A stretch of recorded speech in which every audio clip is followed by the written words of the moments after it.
स्वागत है हमारे चैनल पर। कर्मचारी भविष्य निधि संगठन ने वर्ष 2025 में पेंशन प्रणाली में कोई ऐतिहासिक बदलाव किए हैं, जिनका सीधा लाभ देश भर के करोड़ों सेवानिवृत्ति कर्मचारियों को मिलेगा। इन पेंशन व्यवस्था के केवल अधिक पारदर्शी और आधुनिक है, बल्कि आर्थिक सुरक्षा को भी मजबूत करती है। नए नियमों के तरह न्यूनतम पेंशन को बढ़ाकर 7,500 रुपये करना, महंगा भत्ता लागू करना, डिजिटल प्रक्रियाओं को सरल बनाना और केंद्रीकृत भुगतान व्यवस्था शुरू करना इस सुधार का अहम हिस्सा है।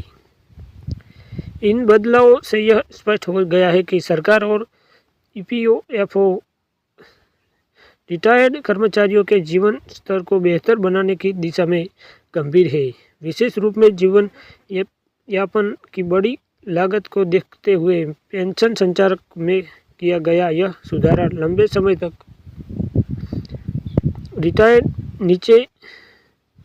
रिटायर्ड व्यक्तियों को आर्थिक राहत और स्थिरता प्रदान करेगा। नीचे ईपीएफओ के इस बदलाव का विस्तृत वितरण सरल भाषा में प्रस्तुत है। केंद्र सरकार द्वारा ईपीएस पेंशन योजना के तहत न्यूनतम पेंशन को 1,000 रुपये से बढ़कर 7,500 रुपये प्रति माह करने का प्रस्ताव लाखों में पेंशन धारकों के लिए बड़ी राहत लेकर आया है।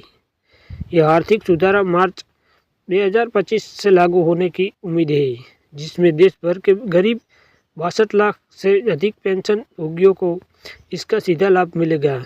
पिछले लगभग 10 वर्षों में पहली बार न्यूनतम पेंशन में इतना बड़ा संशोधन किया गया है, जो वृद्धावस्था में स्थिर आय अनुसूचित करते हैं की दिशा में महत्वपूर्ण कदम माना जा रहा है। महंगाई और जीवन यापन की बड़ी लागत को देखते हुए यह फैसला काफ़ी समय से लंबित था। संसदीय समिति ने अपनी रिपोर्ट में बताया था कि 2014 की तुलना में 2024 में रहन सहन का खर्च कई गुना बढ़ चुका है। ऐसे में पेंशन राशि बढ़ाना अत्यंत आवश्यकता था। बड़ी संख्या में ऐसे पेंशन धारकों से जो न्यूनतम 1,000 रुपये की राशि पर निर्भर है, जिसका उनका जीवन यापन कठिन हो रहा है। इन पेंशन व्यवस्था में इस समस्या का समाधान होने की उम्मीद है।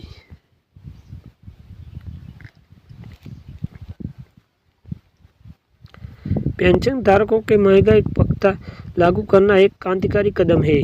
पहले डीआई केवल सरकारी कर्मचारियों को तक सीमित था, लेकिन अब ईपीएफओ पेंशन लेने वाले ही इस लाभ को प्राप्त करेंगे।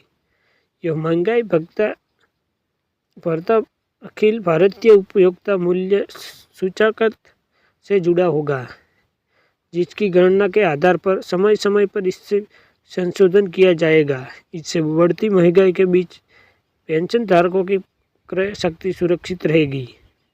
आज के समय में खाद्यान्न, स्वास्थ्य सेवा, ईंधन और दैनिक उपयोगी वस्तुओं के दाम लगातार बढ़ रहे हैं। ऐसे में पेंशन राशि में महंगाई के अनुसार समायोजक होना बेहतर जरूरी था। डीआई का लाभ मिलने से पेंशन धारक आर्थिक रूप में अधिक सुरक्षित महसूस करेंगे और उन्हें आंतरिक राहत मिलेगी। यह सुधार पेंशन प्रणाली को ज़्यादा व्यवहारिक और लोगों की ज़रूरियातों के लिए अनुकूल बनाया है।